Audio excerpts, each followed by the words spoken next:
एक और बड़ी खबर, दिल्ली में CWC की बैठक चल रही है। 5 राज्यों के चुनाव में हार पर मंथन चल रहा है। बैठक में सोनिया गांधी, राहुल गांधी मौजूद हैं और बड़ी खबर आज की यह है कि सोनिया गांधी इस्तीफे की पेशकश कर सकती हैं। मनमोहन सिंह CWC की बैठक में हालांकि शामिल नहीं हुए हैं, लेकिन देखिए 5 राज्यों में जो बड़ी हार कांग्रेस को झेलनी पड़ी है उसके आफ्टर इफेक्ट अब देखने को मिल रहे हैं। सोनिया गांधी इस्तीफे की पेशकश कर सकती है। सबसे बड़ी बात, अब अगर वो इस्तीफा देती हैं तो उनकी जगह कौन लेगा?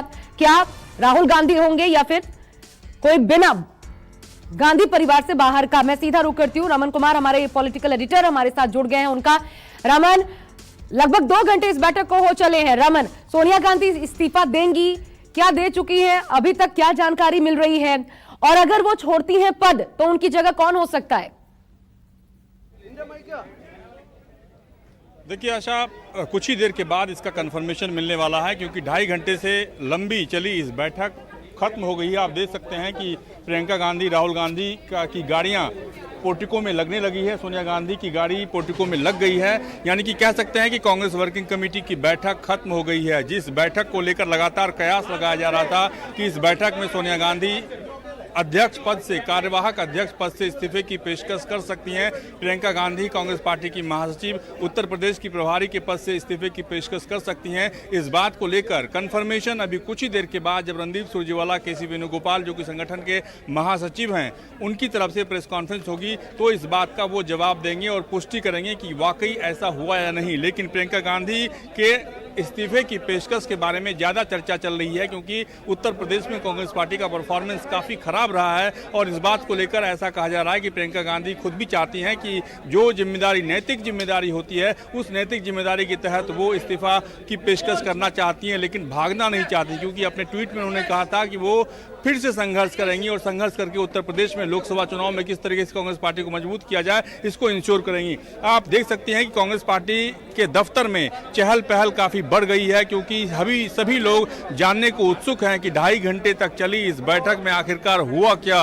क्योंकि अशोक गहलोत जो कि राजस्थान के मुख्यमंत्री हैं, उन्होंने एक एक करके मीडिया चैनल को इंटरव्यू में ये बात साफ कर दी थी कि अब समय आ गया है कि राहुल गांधी एक बार फिर से कांग्रेस की कमान संभाल लें, क्योंकि वही एक नेता कांग्रेस पार्टी के अंदर हैं जो नरेंद्र मोदी को टक्कर दे सकते हैं, आंखों में आंखें मिलाकर बात कर सकते हैं और उनकी बात को सरकार तवज्जो देती है, सरकार उनकी बात को नजरअंदाज नहीं करती है। इसलिए आज की बैठक में निश्चित तौर पर संगठन चुनाव जो कि प्रस्तावित थी, उस चुनाव को पहले कैसे किया जाए, प्रीपोन कैसे किया जाए और उस संगठन के चुनाव में राहुल गांधी के अध्यक्ष बनने का रास्ता किस तरीके से साफ हो, इस बात को लेकर चर्चा हो रही है। जहां तक कुछ नेताओं के द्वारा सवाल उठाए जाने के बारे में ये बात कही जा रही है कि जो भी नेता राहुल गांधी के खिलाफ या कांग्रेस पार्टी के अधिकृत प्रत्याशी के खिलाफ चुनाव लड़ना चाहता है, उन्हें कोई बंदिश नहीं है, उन्हें कोई मनाही नहीं है। अगर उनकी जीत होती है तो हम सभी उनकी अगुवाई में चलेंगे, लेकिन अभी कोई सवाल उठाना सही नहीं है। ये जो आप कह रहे हैं रमन कि अशोक गहलोत एक तरीके से फील्ड सेट करते नजर आए,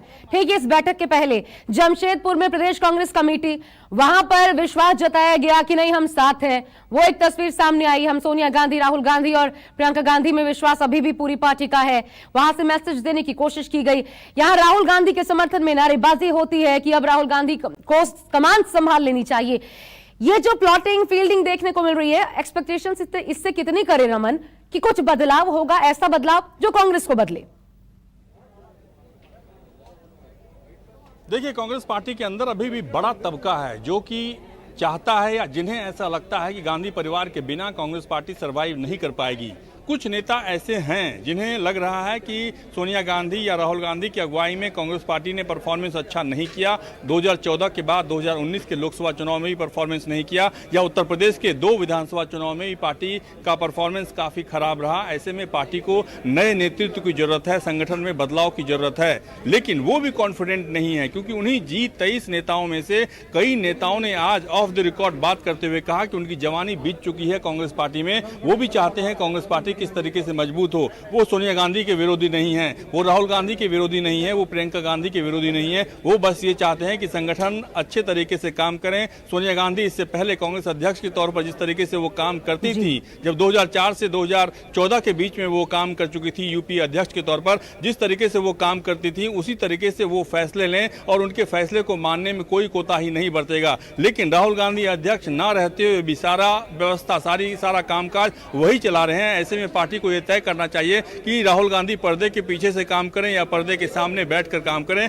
और इसलिए कुछ कांग्रेस पार्टी के बड़ा तबका है वो ये चाहता है कि संगठन के चुनाव को पूरी तरीके से परिपूर्ण किया जाए और संगठन के चुनाव के बाद राहुल गांधी को अध्यक्ष पद पर बनाया जाए। आप बने रहिए, एक बयान शशि थरूर का सामने आया है, वो सुनवा देते हैं उनकी प्रतिक्रिया। कहना चाहता था कि हम चाहते थे कि पार्टी अच्छा हो जाए, पार्टी ज़्यादा एक्टिव हो जाए, और इसलिए मेरे ख्याल में मेरे दोस्त ये सब लिख के बताना चाहता था पार्टी को रिवाइव करने के कोई उपाय होनी चाहिए। अब तो 2 साल हो गए उसके बाद और ज़्यादा बदलाव तो नहीं हुए, इसलिए हम कह रहे हैं कि कुछ प्रोग्रेस होनी चाहिए, कुछ चेंजेस होने चाहिए।